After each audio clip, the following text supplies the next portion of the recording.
នេះបងប្អូនជាជំរុំទូកងនៅក្នុងវត្តអូស្វាយមួយគ្រឿងនេះថ្មីរឡាងស្អាតណាស់អត់តមានប្រណៀមទេហើយមួយគ្រឿងនេះមានប្រណៀមមួយគ្រឿងទៀតនេះក៏មានប្រណៀមស្អាតណាស់នេះខ្មៅក្រឹបបាទខ្មៅក្រឹបមាននាមថាខេមមវិជ័យសិរីបញ្ញាស្វាយអណ្ដែតស្វាយអណ្ដែតក៏ខ្មៅណាបាទចំណែកឯមួយគ្រឿងនេះវិញបាទគ្រឿងនេះវិញមានរូប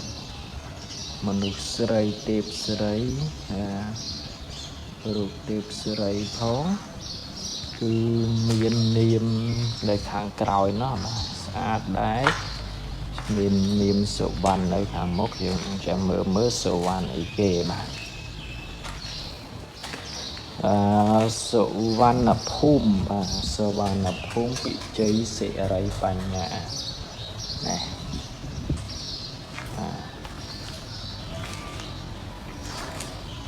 ស្អាតណាស់បងប្អូនបាទជា3គ្រឿងបាទ3គ្រឿងនៅក្នុងវត្តអូស្វា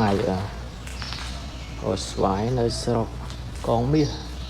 កំពង់ចាមចង្កាត់មាត់ញោបងនេះកំសាយរបស់ទូកអូស្វាយអូបាត់រោភ្លិករោអូ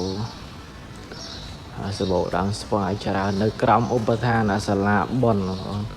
ហើយមួយគ្រឿងនេះគឺរៀងវែងជាងមុនតិចហើយបាទស្អាតមើលទៅមិនទាន់មានប្រឌៀមទេមិនទាន់មានទេនេះបងប្អូនស្អាតណាស់ខាងនេះខាងនេះអានេះភ្លឺបន្តិចនេះស្អាតមែនទែនបាទបងប្អូនមិនទាន់បានចុច Subscribe សូមជួយចុច Subscribe ខ្ញុំម្នាក់មួយបងនៅ Channel YouTube របស់ខ្ញុំបាទមើលទៅគឺស្អាតណាស់នេះ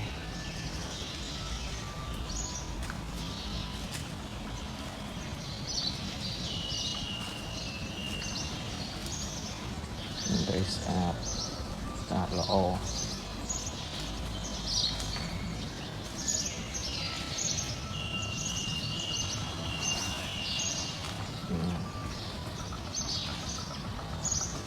ស្រស់ស្អាតណាស់បាទ3គ្រឿងញើសចាំងពលឺបើ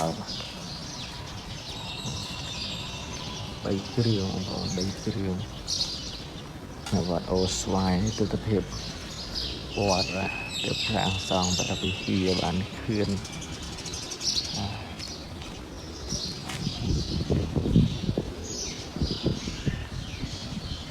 ត3គ្រឿងវីដេអូមានប៉ុណ្ណឹងឯងបងប្អូនបាទខុសឆ្គងយ៉ាងណាក្នុងការអធិប្បាយសូមអធិស្ឋានផងហើយកុំភ្លេចជួយ Subscribe ម្នាក់មួយផងបងប្អូនបាទសូមអរគុណសូមជម្រាបលាទាំងអស់គ្នាបាទ